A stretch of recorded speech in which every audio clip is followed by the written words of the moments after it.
Meet Sandy. She sits at the edge of her living room sofa, laptop perched beside her, with her daughter, Emily, resting on the armrest. Emily just graduated college. She's bubbling with excitement and questions about career advice. She looks at her mom with eyes of anticipation. "How did you figure out what you wanted to do in your career?" Emily asks. Sandy hesitates, the weight of unspoken thoughts pressing against her chest. She musters a smile and says, "Well, I always enjoyed leadership and solving problems, so you just need to stay focused and work really hard." Inside, Sandy feels a ping of guilt. She feels completely disconnected from her work.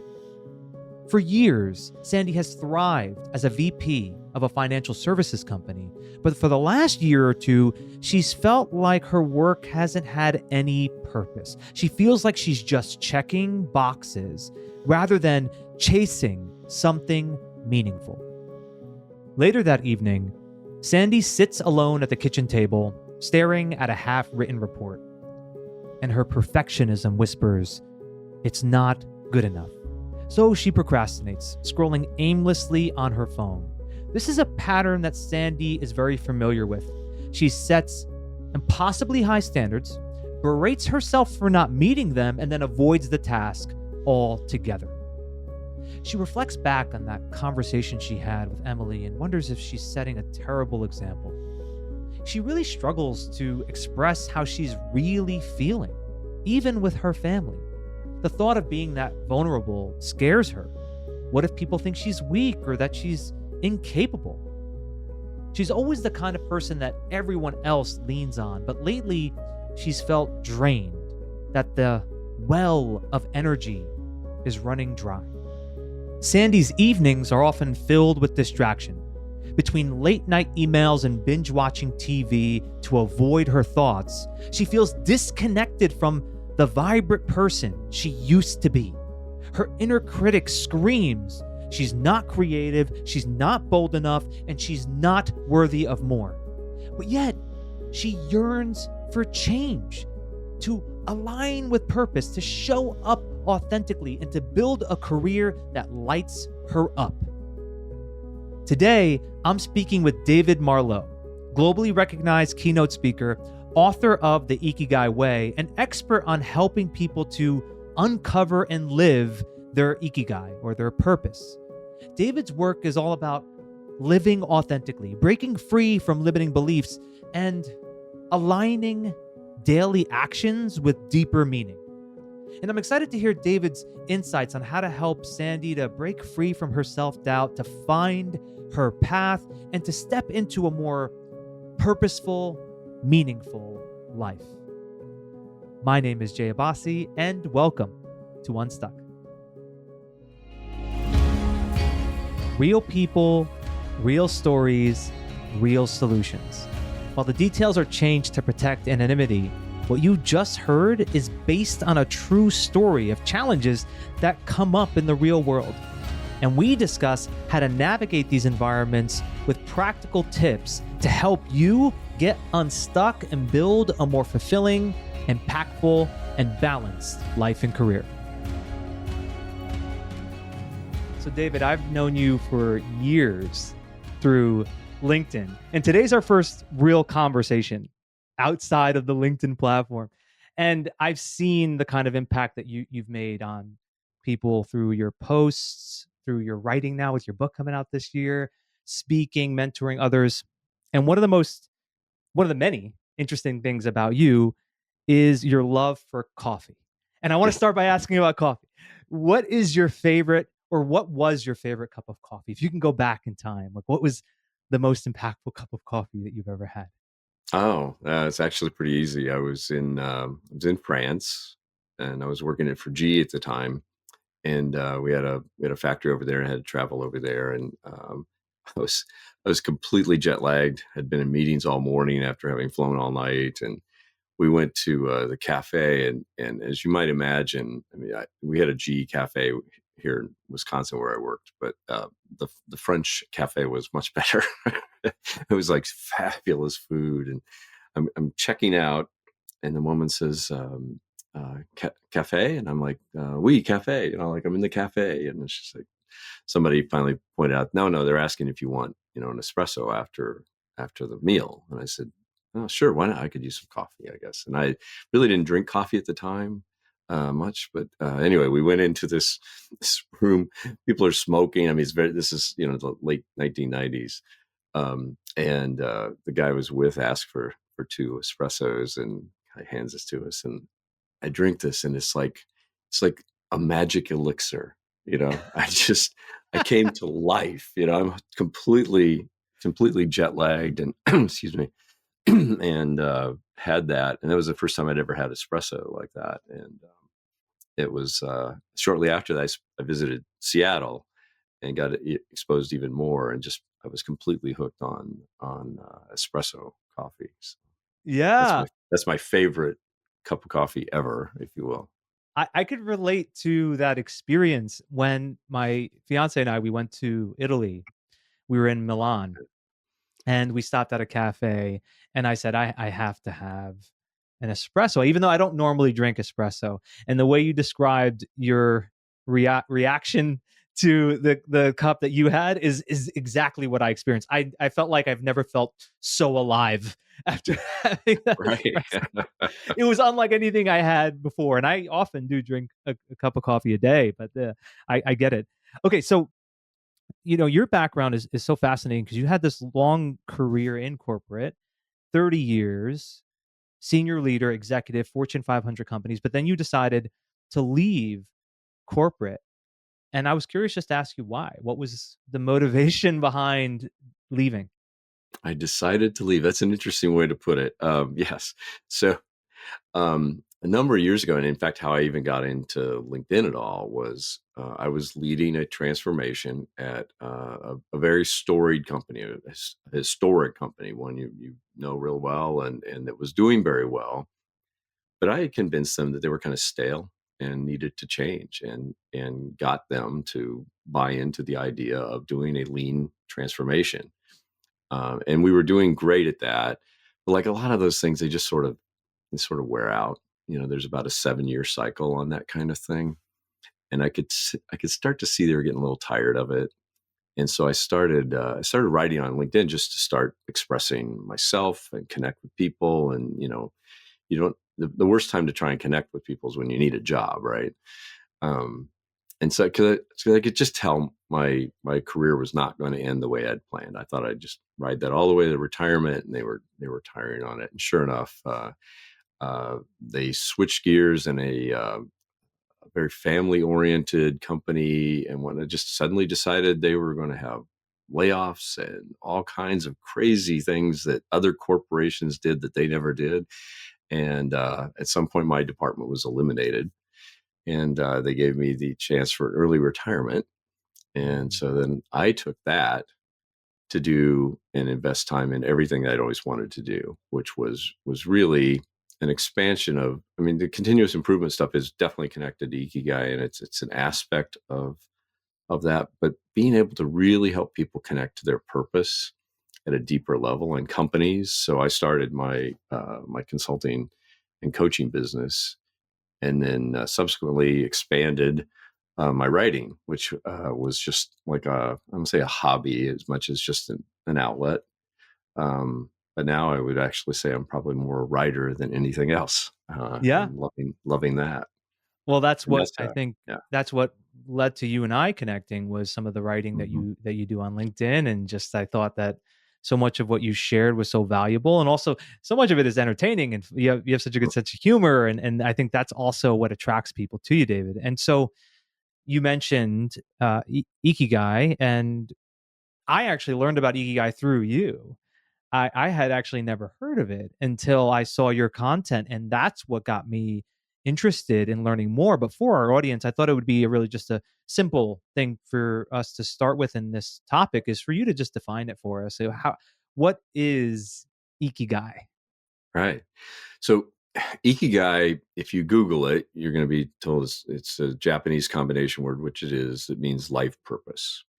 and you'll often find a Venn diagram. I call it the Venn garden, that it labels it as what you're passionate about, what you're good at, what the world needs, and what people are willing to pay for.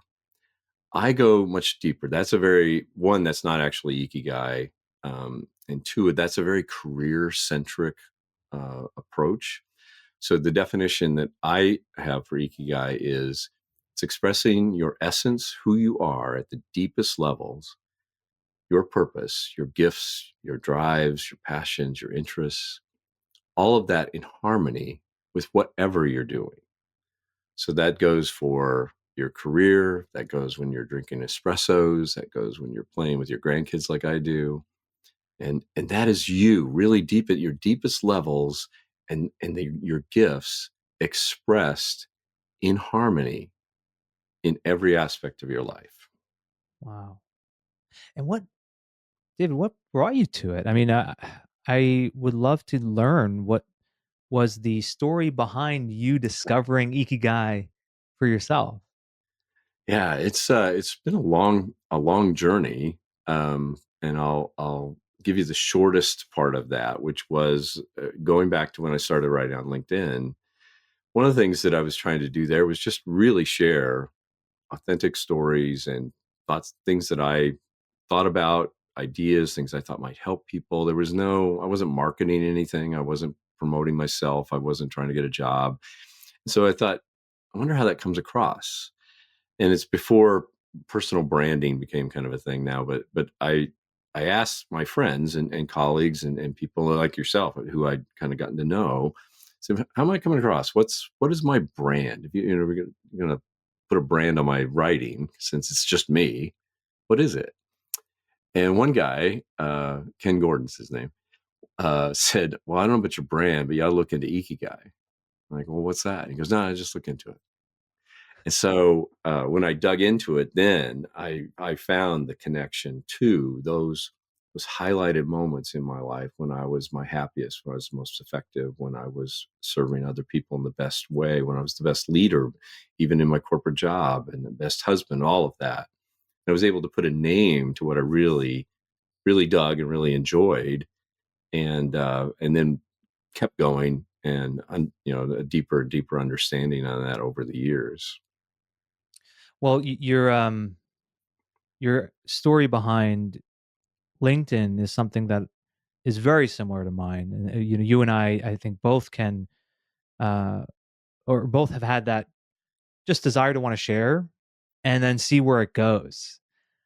That's what it was for me too. It wasn't I didn't have a real specific thing I was after. I remember I was working at Tesla at the time and I just thought, maybe I'll just put myself out there on LinkedIn, see what happens and started posting, and I wasn't really using it as a means to find a job, but then something kind of clicked and led me down the path that I went on. And so I guess what I found that you just said that I think is so many a struggle that so many people have is they do get a little too over attached or too attached to work as their identity. And you're saying it's more than that. So, Right. you know, I guess was that something that you experienced yourself? Like, meaning, were you ever in a place where you felt a little too attached or too identified with your work? Oh yeah, yeah, most Okay. definitely. I mean, as you said, I mean, I was an executive at Fortune 500 companies, and doing very well. I mean, I was asked at one point in my career to speak at AT&T's global customer conference as the keynote speaker. I mean, that kind of level of success and things, Mhm. and that's easy to get really caught up in that. And the danger of that is illustrated by a conversation I had shortly after uh, we found out that our department was being eliminated. See, at that point, I had been working for years on my ikigai, my understanding of myself. I have what I call an iki verse, so a statement that I can share that helps people kind of understand where I'm at and what my ikigai is.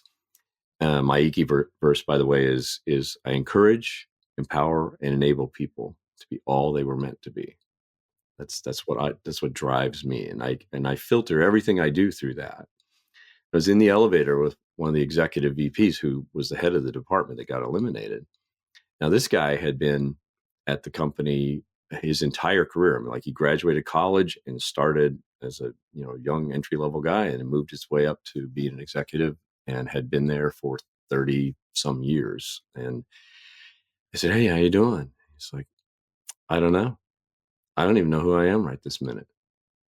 And he was really struggling because he had come to identify himself as this, and he was a great guy. I mean, it's not like one of those negative things where he's so into his job in that sort of sense, but that was a big part of his identity and who he felt like he was. And all of a sudden that's gone. And he was completely lost. Whereas I wasn't lost in the sense that that wasn't my identity. I mean, I had some things I had to deal with, had to think about whether I wanted to take early retirement, that sort of thing. And in fact, they came to me and offered me another job within the company. It had been a fine job. I could look at that and I could say, all right, does this give me an opportunity to encourage, empower, and enable people? And it didn't. It would have been just a soul crushing job. It had nothing to do with the things that I'm good at or that I'm interested in, or that, and there was just no way to interject my Ikigai into that. And so it was very easy for me to say no to that. Now, I will tell you, 6 months later, when the pandemic hit and all of my consulting gigs and speaking gigs and things all dried up, a soul crushing job seemed almost okay at that moment. But thankfully, that wasn't the case. But it enabled me to have a different approach than my friend, who was really, he really struggled for a long time because so much of his identity was, his career and that company. I mean, he never worked anywhere else. That's what he did. That's who he was. His friends were there, all of that. And so that's the danger of that. And the freedom that it gives you, though, is to be able to move fluidly from career to home life to your hobbies to fixing espresso, right? That's the power of Ikigai is being able to experience yourself, who you really are, in harmony with whatever you're doing. And it's not dependent on those things that easily come and go. I mean, I think it's 56% of everybody over the age of 50 has their career terminated earlier than they planned, like I did. I mean, Wow. and yeah, That's a yeah. big And stat. Wow. it is. And of those, I think it's or more than 70% never make the same amount of money again or have that level of position. So, I mean, more than half, and then almost 3/4 of those who lose their jobs. Yeah. And if your identity is built on that, that's a pretty rough road to hoe for the next 30 years of your remainder of your life, right? It's like having a house that's built on one pillar, Mhm. and that pillar being the job, the company. And once that pillar goes away, the house comes crashing down. Yeah, that's a great analogy. Yeah, Yeah. I may steal that. Feel free. You can quote it in your next book. I'm fine with There it. we go. There we Yeah. go. Now, one of the things that speaking of your book, I know that you definitely dive much deeper into how one finds their ikigai. And I'm curious if you could share some of that insight here a bit of like, someone who's listening saying, this sounds amazing, David, but how do I find mine? How do I learn what Right. my ikigai is? How would you recommend someone go through that process of finding it? Sure. First, I would start by defining it not as finding it as much as uncovering it. Your ikigai is there. It's there underneath. It's been there all along. You can probably think of times when you were a little kid when you were probably living it out. But life happens, right? Disappointments, direction, feedback from well-meaning family and friends, all kinds of things just sort of bury that. And it's really the process of uncovering that I teach and encourage people to think about. Both because finding something else, finding that perfect thing, finding, I know as a person of faith, so as I'm a Christian, and finding God's will for your life, like there's one little tiny narrow thing that can fit it all in there. It's like, oh, finding that. Did I find it? Did I miss it? Whereas uncovering, it's already there. You're already made a certain way. You were created to live a life, and it's really just about uncovering that. It's a much easier and relaxing approach, and you feel less pressure to get everything exactly right. Um, so that's the first thing I would say. Um, then there are three invitations. So the three invitations of Ikigai are getting the noise down in your life. You've got to get the noise down so you can hear that quiet voice of purpose calling you. And then uh, uncovering that purpose. So uncovering an understanding of who you are and what you're about. So that's where I teach the Iki verse to help with that. And then living it out, trying it out, expressing it, experimenting with it, exploring that so that you uncover more and more all the time. That's the three invitations of Ikigai, and that's the approach. And actually, that's the way the book is constructed, is to help people with each of those stages of life. That's powerful. And I know that there are people who oftentimes, David, they feel like that sounds so wonderful, but it's too late for me. And so I wrote something down here. I wanted to read it out loud, and I loved what you wrote as one of your posts. It was a quote by Rodney White. You said, "It costs nothing to dream and everything not to." Yeah, yeah, right, I love right. that. And it's powerful. And I can also kind of hear the echoes. And maybe someone like Sandy, who, maybe she's a little more tenured in her career, it's scary to her to Hmm. dream. It seems like, how could I ever have that kind of dream, live that kind of dream? It's too late for me. What do you say to somebody like that who has that kind of response to the idea of dreaming bigger? Yeah. Well, first of all, I would say take a look at my hair color. It's clear that I'm not in my 20s anymore. And I became I'll be a published author March 25th when the book comes out, for the first time. I mean, I've written in magazines, that kind of thing, but in terms of a book, and that is a dream that I had when I was a little kid that got squashed by just life and well-meaning adults and all of that kind of thing. And to think I'm 64 years old and I am a first-time author. I mean, it's never too late, right? Um, I read about a woman that and I wrote an article in my newsletter about her. It was 101 and published her first book of poetry. And I just thought, wow, still, I mean, at 101, still at it, looking at new things. And so it's never too late. And in fact, one of the things that I like to help people frame in their mind is think about life in two different halves. The first half being you're building the vessel, you're kind of constructing life, you're doing the school thing, the growing thing, maybe the relationship thing, even buying a house, all that, right? And it's okay. That's all right. That's a normal progress of things, and you're kind of building this foundation of this vessel. The second half of life is about figuring out what goes in it. And when you're free to just put whatever you want in it, that can happen at any time in life. I mean, I've known people that have started their second half in that sense when they're in their 20s, Mhm. other people in their 50s, other people in their 80s, right? And it's so I would encourage everyone that it is never too late to be who you're always meant to be. Yeah. Well, I think the mind can create those powerful illusions Mm, that it's too late. Oh, that's not for me. And it really does require being able to recognize, as you said, the noise and see it for what it really is. It's noise. Now, the thing that comes up in Sandy's story that I wanted to ask you to talk a little bit about is how she's a bit closed off, meaning it's hard for her to open up and to be vulnerable and to be authentic or be her authentic self, in other words. And it's most likely due to some fears that she's holding on to.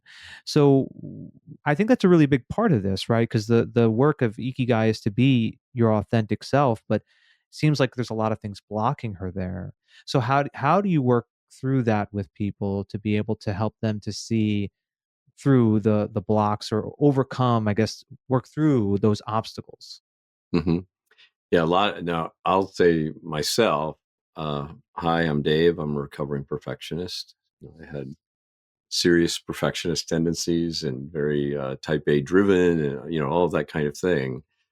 And one thing that helped me, and that I often encourage my clients to do, first of all, is getting the noise down. Right, there's just usually so much that you very rarely can even ponder anything. I mean, just considering your navel, right? I mean, there's some ancient philosophy. I forget what it is that actually means navel gazing. I forget off the top of my head, but the point being that you have to have time to think about those big things, to be able to do that and to get that noise down. And sometimes that noise is that voice of perfectionism nagging you about things. And I encourage my clients to one, understand the 80-20 principle. Mm. And it might seem like an odd thing to connect, but I'll connect it here in a second. So when you realize that very little of what we do matters, I mean, the 80-20 principle is that a small number of our inputs produce our best results. Okay. So 80% of the success of a company comes from just 20% of the workers.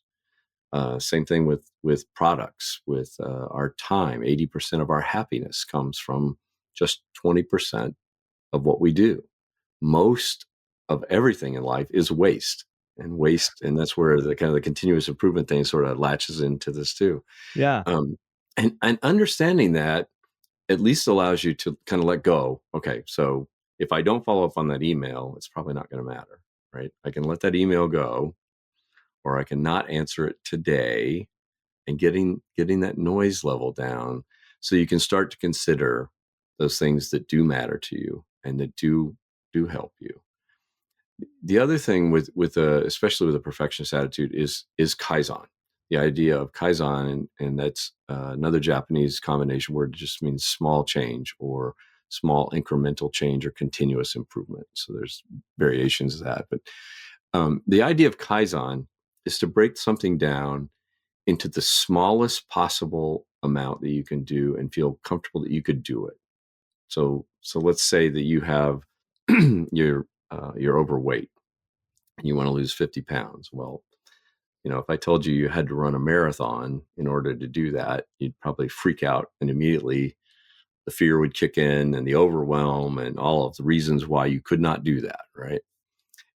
And yet, I ran a marathon, and the way I started that whole process was I had shoulder surgery, and the doctors told me I needed to do something intense to help the blood flow to my shoulder. And my daughter was running at the time and doing cross country, and I had run, but my running experience was mostly with the Marines, which is just harder, faster, before. And she helped teach me, and I applied it with Kaizen to I would run for 1 minute and walk for four, run for 1 minute and walk for four, and that was it. And I did that for quite a few days. And anybody can run for a minute, even if you're like gasping for air, you could run for a minute, right? Um, but then I would increase that to a minute and a half with 2.5 minutes of walking, and then I increased the number of iterations. And within a few months, I was running a 5K. And that same level of slow, intermittent progression, allowing myself to drop the fear. It's like, what can I commit to next? What could I do that would move me toward that I can do today for sure? So again, running for a minute, anybody can run for a minute, or almost anybody. I'll put a very tiny number of people, but it's eliminating that fear. And it's the same thing with writing. I have a Kaizen process with writing where I will tell myself, and I teach my students to give yourself permission to write a terrible paragraph. Like, instead of a blank page, I'm typing a terrible paragraph, and it's okay. And you just keep going. And then you might write something else that's equally terrible, but related to what you want to write about. And before long, you're writing. And now you've got something you can edit.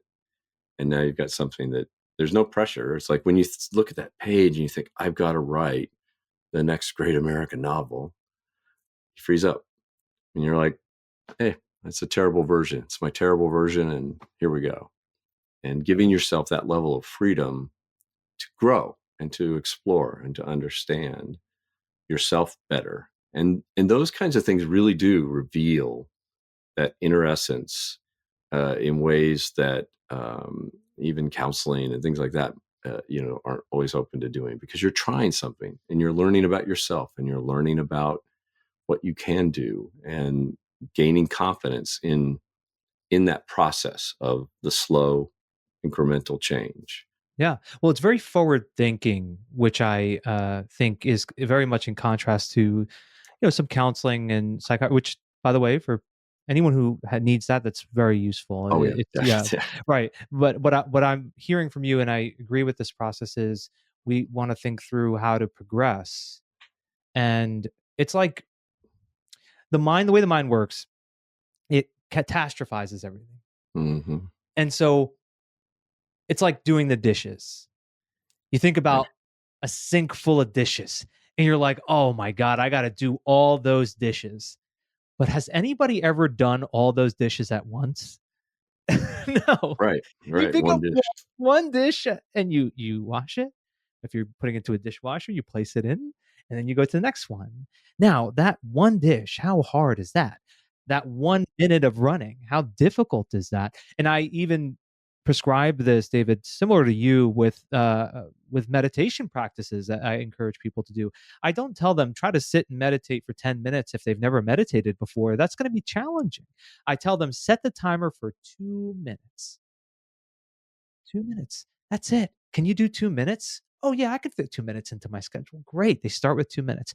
Then we expand to 5, and then we build it from there gradually, the way you described.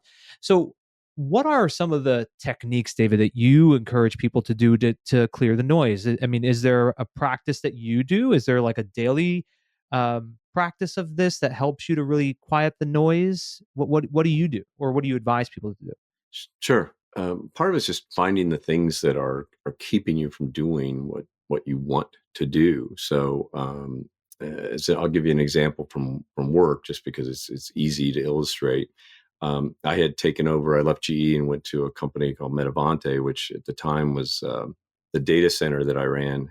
20% of all the financial transactions in the U.S. were processed through this data center. So that can kind of give you an idea of the scope of this thing. What I didn't realize when I took the job was they had 5 people in that job in the prior 7 years, and all of them had gotten burned out or fired. And I found out very quickly why, because the stuff was so messed up that they were just getting their heads kicked in every day. And the VP, in my case me, was in meetings all day getting yelled at about the stuff that had gone wrong the day before, while the next round of things were going wrong again. And so what I quickly did was take a look and see, what's happening here. What are these things? And I had no metrics. They had no metrics. They were just, like I said, working really hard, trying to keep their heads above water. And I'd come from GE, where we didn't use a pencil that didn't have a metric attached to it, right? I mean, it was a very different world. So I just did kind of one of these, and I'm like, all right, every time I get an escalation, that tells me something about the system. It tells me something systemically wrong. And what I noticed, just without any big formal thing, was a lot of these were vendor escalation issues. What was happening was we did all the ATM machines, so the cash machines, almost every one in the central part of the United States. So if one of them went wrong, they would call in. Our people would then call a vendor and have the vendor go out to fix it. Well, what was happening was the day shift would do that, and then nobody on day shift talked to anybody on second shift, and the vendor maybe didn't go out. Well, then second shift didn't know about it to tell anybody, and then overnight didn't know about it, and then the day shift coming in the next day didn't get an update on it, and 3 days later nobody had gone out to fix it, and then I get a phone call. And so right away, I just took something I learned from the military. We just did a called a pass down book, and I just went and got a really nice archive quality logbook, and much nicer than this, but I got this and set it down with the day shift manager. and the night shift manager. I said, okay, here's what's going to happen. Whatever's pending, whatever's going on, I want you to write down what's going on during the day. Just not a novel, just a note. There's ATM at XYZ Bank is messed up. Got to call into the vendor. They haven't called back. Okay. Now, and you're both going to sign that you've had this conversation. You're going to have the same conversation with the midnight leader. Then the midnight leader is going to have that with you the next day. And all of a sudden, people started noticing, wait a minute, nobody's followed up on this. Maybe I should call the vendor. And then I could come in and check too and see what had gone on. And within a very short time, we eliminated, it was averaging 20 of those escalations a month. Within a short period of time, I had eliminated like 6 or 7 of those escalations. Well, now instead of 20 days a month of getting yelled at, I've got 5 or 6, 7 days where I'm not getting yelled at. I can start looking at the next thing and continuing to do that. And so finding those things in your life that you can begin to just slowly chip away at. And then here's the key thing, reinvesting that capacity. Now you have time, energy, money, whatever, to reinvest in some better activity. So if we'll go back, maybe to Sandy, and she's checking emails all evening and stuff like that. Well, what's the source of those emails? What's going on with that? Why do you need to do that? Is there somebody you could delegate that to? And then if you can't delegate to them, why?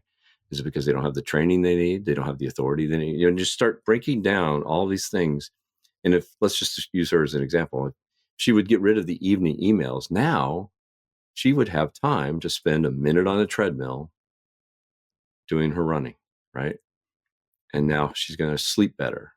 And then her sleep is going to help her think better. And then she's going to be able to identify more things. And you build a virtuous cycle. We perpetuate these vicious cycles of, burnout and being worn out and not taking care of ourselves and having to fix things because we didn't take care of it right. Maybe a bill didn't get paid. And now we're having to go through all kinds of hoops to get that taken care of, and on and on and on. And we set up these vicious cycles of bad.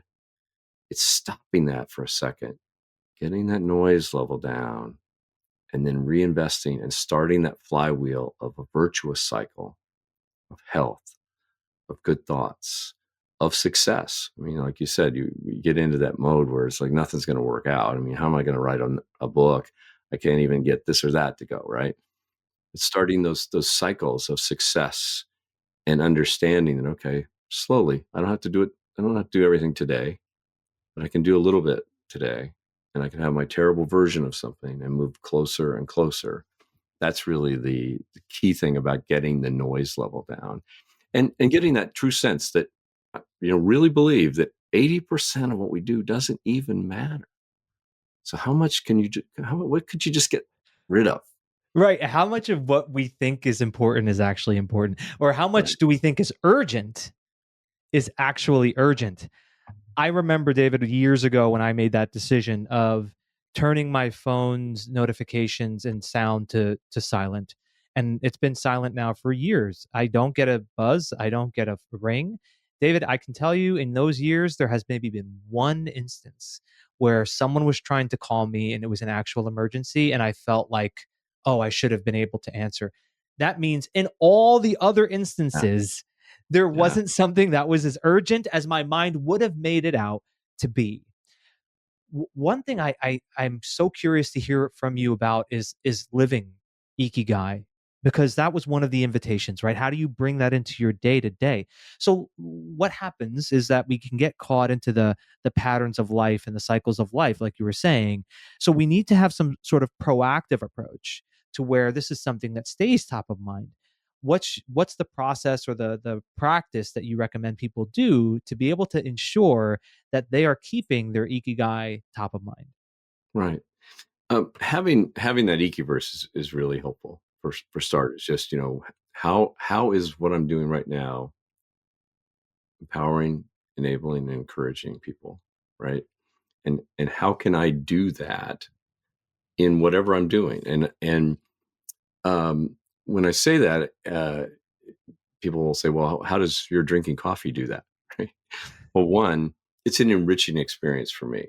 It's an enriching experience for me. I often will share that experience, with other people too. So we'll have coffee together, or I'll make some, or but exploring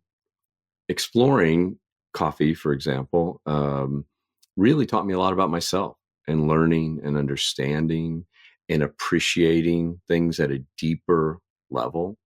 And so the more that you can explore those aspects of yourself and your personality, um, the more you can enrich your life and enrich the lives of those around you, the more you're uncovering and living out that ikigai. And like I said, coffee itself may not be my ikigai, but enjoying something at a higher level is, and encouraging others to do that is. And uh, the experience of that for myself, enriches my life, and it makes me more readily available for my wife, for my grandkids. I teach them in a similar way, things that maybe I enjoy or like. Expose them to that. We have a thing, not yet, with my grandson. Um, he he's learned now that he may not like something, like he may not like pears, for example. His mom really loves pears, but he doesn't like pears, and he'll say, "Not yet. I might someday." And then he's open to that. That's And great. So rather than yeah, no, he says not yet. right, right. Yeah. And so even just as an adult, employing that in ourselves allows us to try some things. I mean, like, so I don't like pickles, for example. He loves pickles. He'll have him put a dozen pickles on his cheeseburger, if we go out for a burger. And one day he goes, "Well, do you like pickles?" I said, "No." He goes, "Have you tried one lately?" I'm like, "No, I haven't." He goes, "Well, maybe you should try one." And I'm like, "Maybe I should." and and I did. I ate one. And then later he asked me, "So what do you think?" I said, "Not yet."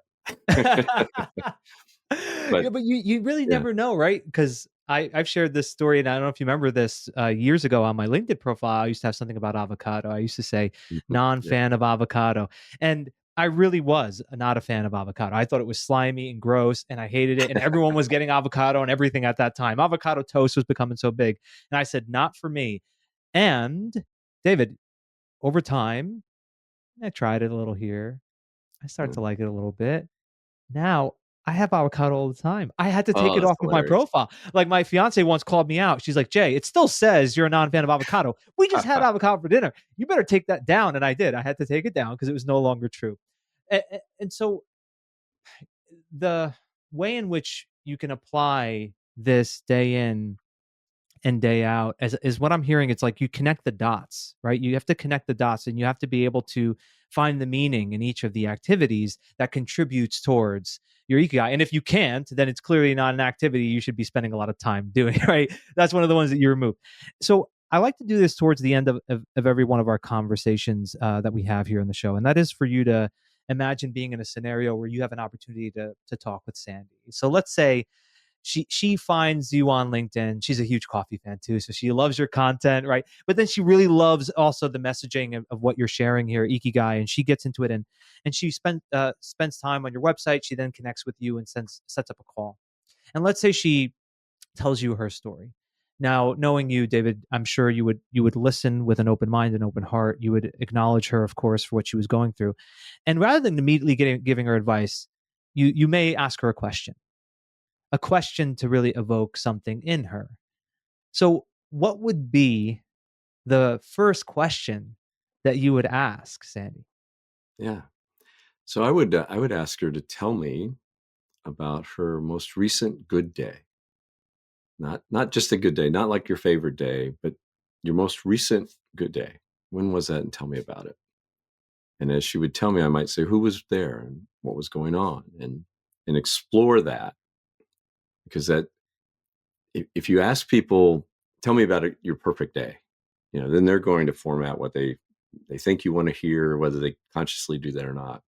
But if you ask them about, when was your most recent good day, and tell me about it, it illuminates several things. One, if it's been like 6 months since you've had your really good day, that should tell you something.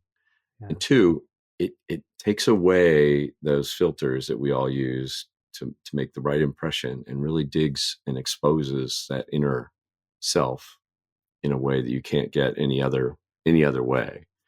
And exploring then that, well, what about that? Why was that? And dig deeper. Like, maybe it involved sitting down and having coffee without a rush, without having to check email, without, having to get out the door into traffic to a corporate world, something like that. Oh, why was that important to you? And then tell me about your most recent bad day. And that's the same thing. That also gives clues into some of the 80-20 opportunities right away.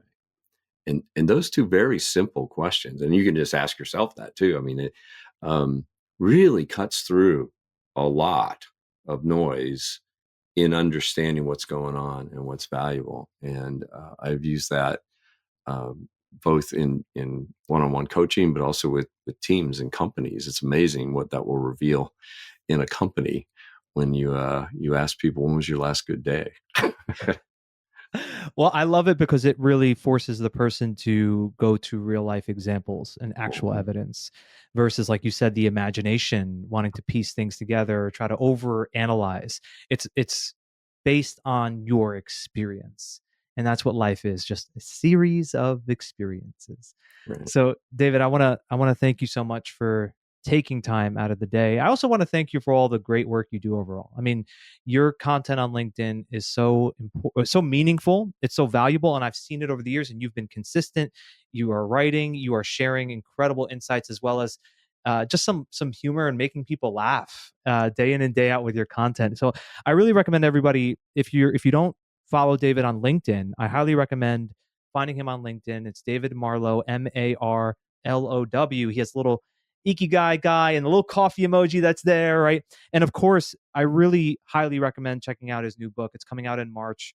It's The Ikigai Way, a simple path for living a life of purpose. We're putting the link in the show notes. So anyone there, you can go ahead, take a look. You can pre-order a copy, and you can also get some of the resources you send out all the time. There's a newsletter right on your website. It's ikiquest.substack.com. So that's IKIQUEST.SUBSTACK.com, and people can subscribe to get your writings directly to their email. So David, thank you so much again for taking time out of your day and sharing some of your wisdom with us. This was wonderful. And I'm glad this was the first time we met and we had this wonderful conversation together.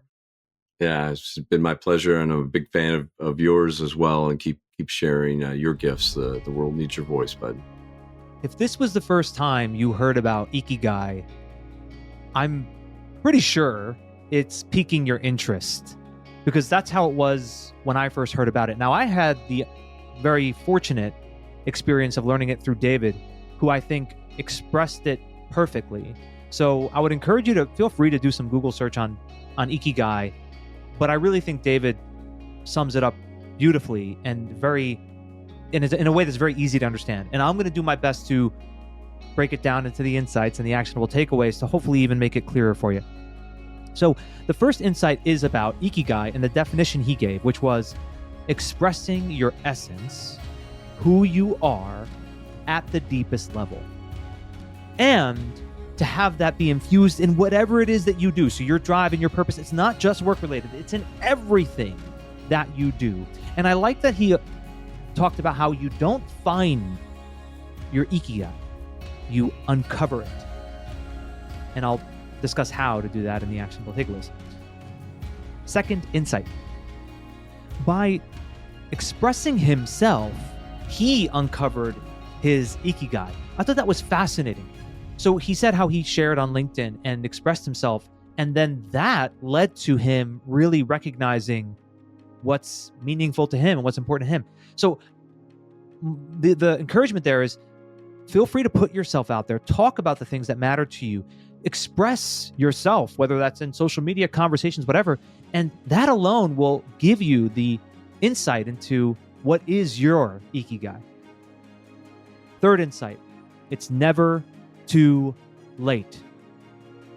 That stat, 56% of people who are over the age of 50 will lose their jobs unexpectedly, and 70% of those people will never make the same money again. That's incredible. Now, if you're ever feeling like it's too late for you, consider his example. He's over the age of 60 and he's publishing his first book. And I like the way he described it about the 2 seasons. There's the first half of your life, you're figuring out the vessel. And the second half, you're figuring out what to put in it. And when that second half begins is different for everybody. Here are your 3 actionable takeaways. And I'm just going to use his 3 invitations. I thought they were excellent. The first invitation, get the noise down. The problem is we have too much noise, too much going on. What can you chip away at? And then he gave that example of the 80-20 principle, which I thought was interesting. I don't think I've heard it that way, how it could apply to your tasks and the things that you do. So remember that most of what you're doing is not actually that important. The second actionable takeaway, create your Ikiverse. And for some, that could also be a mission statement or a purpose statement. I actually have my clients go through this when they work with me, but it's something that you can refer to that really is the expression of what's most important to you at your very core. Third actionable takeaway, live it out. He brought up Kaizen and how that is a very effective process of having small incremental changes, just taking simple steps that are not too extraordinary, that will get you towards your goal and get you to activate your Ikigai. That's all you need to do to really live it out. Join us in our next episode on Friday. In our shorter episode, I'm going to dive deeper into how to chip away, because we touched on it here with David, but I think there's some opportunity to talk through some techniques and strategies of how to be able to reduce the amount of demand, remove the clutter, so that you can stay focused on that 20%, the things that are the most important and most meaningful. So until next time, thank you so much for listening.